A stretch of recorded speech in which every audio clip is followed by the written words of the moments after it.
You may not be conscious of it in the moment, especially when life feels heavy or you feel broke. But Source has never really left you. So, welcome to episode 1 of our book club series. Today, we're going to be diving into the opening pages of the Abundance book by John Randolph Price, a small but incredibly powerful guide into abundance, consciousness, spiritual remembrance, and the truth of who you are.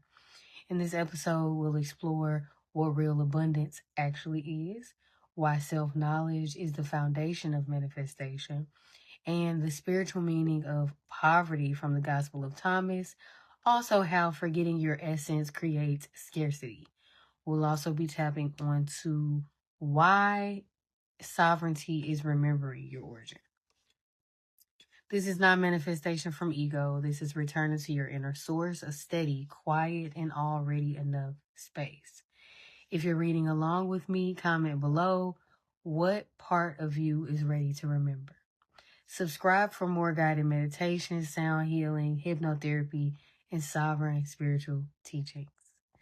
Let's get into it. So let's get deeper into what Price is really teaching in the first few pages. He starts by saying that abundance isn't something you seek. It's something you recognize. It's a shift in awareness and a shift in identity. He talks about the one source, the infinite presence, but he doesn't use overwhelming language. It's still very gentle, very humble, and very still. He's basically saying that when you know your source, you naturally live in abundance. When you forget your source, you naturally fall into fear, doubt, and scarcity. It's not a punishment, it's a disconnect. One of the revelations that I wrote in my journal is poverty isn't about material lack. It's about spiritual forgetfulness. Now, this hit me so deeply because think about it. You can have money and still feel empty. You can have success and still feel lost. You can have stability and still feel unfulfilled. But when you remember yourself, when you reconnect to divine source, divine origin, a different kind of richness emerges.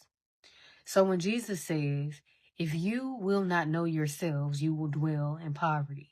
What he's talking about is a poverty of identity, a poverty of remembrance. And that's the core message of these first few pages in the abundance book. Remembering who you are is where your abundance comes from, not from what you acquire.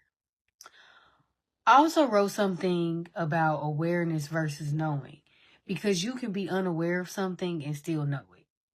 Like, you may not realize that your sister is standing behind you, but you still know she exists. You know her presence. And that's how abundance is, right?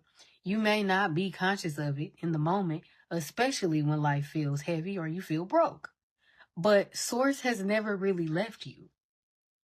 And Price is trying to help us shift from an unawareness back into a knowing.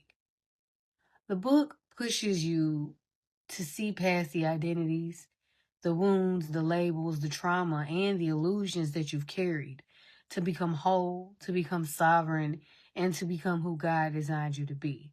Not through striving, but through remembering. That's why I love this teaching so much, and I'm enjoying this book so far.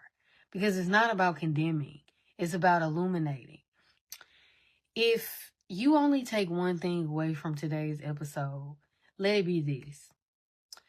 The real poverty is forgetting who you are. And the real wealth is self-knowledge and spiritual remembrance. As we continue reading this book together, we're going to continue to come back to this theme. Every page is an invitation to remember your source. So before the next episode, I want you to sit with one question. Where in my life have I forgotten who I am? Not to judge, not to condemn, but to gently notice the places where you've slipped out of remembrance. Thank you for being on this journey with me. This journey is going to be so beautiful, so healing, so deep. Make sure you're subscribed so you don't miss the next chapters of the Abundance book. And comment down below if you're reading with me. I want to hear what is awakening for you. As always, love and light to you on this journey, baby. Keep going. And I will see y'all in the next one. Peace.